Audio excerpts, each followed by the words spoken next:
प्यारे विद्यार्थियों, circle point YouTube channel पर आप सबों का स्वागत है। मैं एम चक्रवर्ती जीके जेएस की श्रृंखला में आप लोगों का एक बार फिर से स्वागत कर रहा हूं। और आज हम लोग टॉपिक लिए हुए हैं पॉलिटी का, ठीक है ना। मौलिक अधिकार से ही संबंधित है। रीट, याचिका और आलेख। रीट बोलिए, याचिका बोलिए या आलेख बोलिए इसको, ठीक है। रीट, याचिका और आलेख मौलिक अधिकार के हनन होने की स्थिति में जारी किया जा सकता है, ठीक है। रीट, याचिका और आलेख किस स्थिति में जारी होता है? तो मौलिक अधिकार के हननों की स्थिति में। और जारी कौन कर सकता है? सुप्रीम कोर्ट और हाई कोर्ट। जारी कौन कर सकता है? सुप्रीम कोर्ट और हाई कोर्ट। सबसे पहले ध्यान दीजिए कि रीट किस स्थिति में जारी होगा? तो व्यक्तियों के मौलिक अधिकार के हनन की स्थिति में, जो कि आप लोग को बताया गया था 6 मौलिक अधिकार, ठीक है। और उसका 2 क्लास आपको लोग को बना, मौलिक अधिकार से 3 क्लास हम लोग का बना हुआ है। अगर आप जो पहली बार देख रहे हैं चैनल को, तो आप जाकर मौलिक अधिकार को आगे समझ लीजिए। और मौलिक अधिकार देशी और विदेशी दोनों नागरिकों को दिया गया है। अनुच्छेद 15, 16, 19, 29 और 30 को छोड़ देते हैं तो शेष मौलिक अधिकार भारतीय और विदेशी दोनों नागरिकों को दिया गया है। और किसी के विरुद्ध में, ठीक है ना, संसद और सर्वोच्च न्यायालय अगर मौलिक अधिकार का हनन होगा तो 5 प्रकार का रीट जारी करेगा। उसी को आज हम लोग समझने के लिए आपको ये क्लास लेकर आए हैं। तो चलिए देखते हैं कि कौन जारी करता है। सबसे पहला पॉइंट, तो सर्वोच्च न्यायालय जारी करेगा अनुच्छेद 32 के द्वारा। तो रीट को कौन जारी करेगा? सर्वोच्च न्यायालय जारी करेगा अनुच्छेद 32 के द्वारा। किस स्थिति में? तो मौलिक अधिकार के हनन होने की स्थिति में।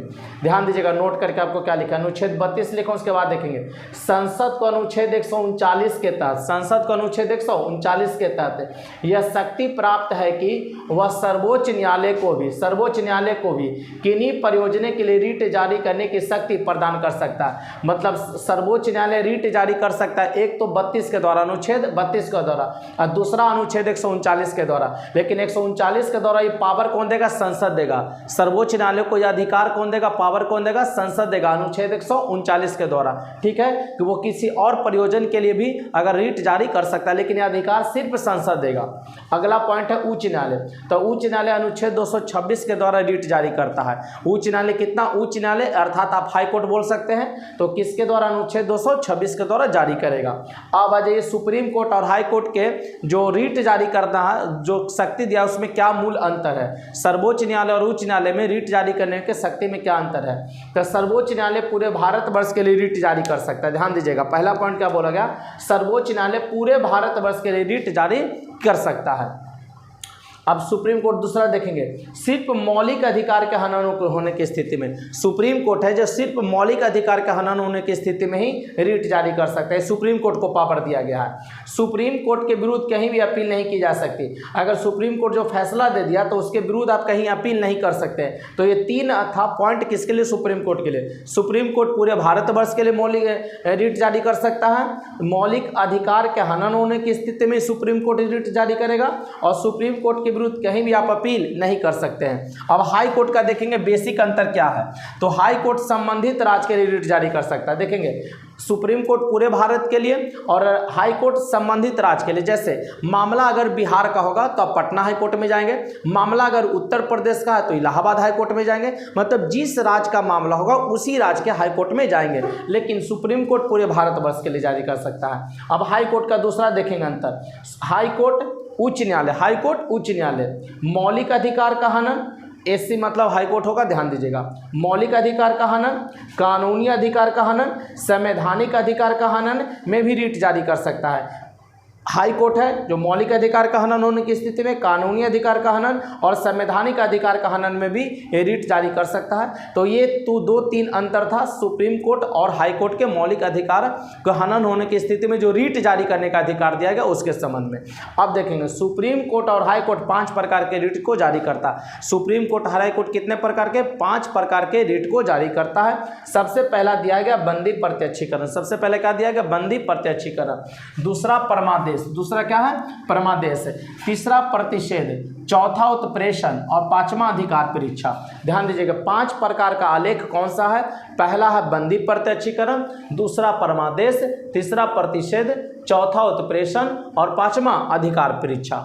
चलिए बंदी प्रत्यक्षीकरण को हम लोग समझते हैं कि बंदी प्रत्यक्षीकरण क्या है। बंदी प्रत्यक्षीकरण क्या है? इसका अर्थ देखें क्या होता है, सशरीर न्यायालय में पेश करना, वो भी 24 घंटा के अंदर। सशरीर न्यायालय में पेश करना मतलब किसी भी व्यक्ति को सुरक्षित न्यायालय में प्रवेश करना है, ठीक है, उसको किसी प्रकार का चोट ना पहुंचे, ये आपका काम है। उसको न्यायालय में न्यायालय दंड की व्यवस्था करेगी, आप दंड देने का अधिकारी नहीं है। मतलब अगर व्यक्ति कोई दोषी है या दोषी नहीं है, आपको न्यायालय में सशरीर उसको पेश करना है। तो बंदी प्रत्यक्षीकरण का साधारण अर्थ क्या हो जाएगा, सशरीर न्यायालय में पेश करना। लेकिन किसके विरुद्ध, अब देखेंगे, ध्यान दीजिएगा, किसी भी व्यक्ति को अवैध रूप से बंदी बनाए जाने, किसी भी व्यक्ति को अवैध रूप से बंदी बनाए जाना है या गिरफ्तार करने के बाद उसे छुड़ाने हेतु यह रीट जारी किया जाता है। किसी व्यक्ति को मतलब बंदी अवैध रूप से बंदी बना लिया गया, मतलब उसका उसमें किसी प्रकार का कोई घटना में लिप्त नहीं है, वो संलग्न नहीं है, लेकिन आप उसको अवैध तरीके से बंदी बना लिए हैं, तो उसके माने खिलाफ में सुप्रीम कोर्ट या हाई कोर्ट यह आदेश देगा कि आप उस बंदी को क्या करें, छोड़ दीजिए। तो किसके द्वारा, बंदी प्रत्यक्षीकरण के द्वारा। तो अवैध रूप से बंदी बनाए जाने के व्यक्ति को छुड़ाने के लिए, ध्यान दीजिएगा, अवैध रूप से बंदी बनाए जाने वाले व्यक्ति को छुड़ाने के लिए कौन सा रीट जारी करेंगे, बंदी प्रत्यक्षीकरण करेंगे। और इसका अर्थ क्या होगा, सशरीर न्यायालय में पेश करना है 24 घंटा के अंदर। अब किसके खिलाफ ये जारी हो सकता है, बंदी प्रत्यक्षीकरण किसके खिलाफ ये जारी होगा, तो लोक अधिकारी और निजी व्यक्ति, लोक अधिकारी मतलब सार्वजनिक व्यक्ति, और निजी व्यक्ति के खिलाफ ये जारी हो सकता है। बंदी प्रत्यक्षीकरण किसके खिलाफ जारी हो सकता है, लोक अधिकारी और निजी व्यक्ति।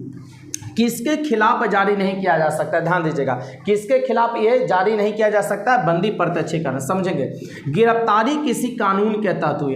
अगर मान लीजिए कि आपकी जो गिरफ्तारी है वो कानूनी रूप से सही है, मतलब आप दोषी हैं, तो आप बंदी प्रत्यक्षीकरण के तहत नहीं छूटिएगा। ध्यान दीजिएगा, अगर आप दोषी हैं तो आप ये रीट कोर्ट जारी करेगा ही नहीं करेगा। तो पहला पॉइंट बोला, जिस गिरफ्तारी कानून के तहत हुई है। दूसरा, न्यायालय के द्वारा हिरासत में लिया गया है, मतलब कोर्ट ही आपको हिरासत में लेने का फैसला दिया है।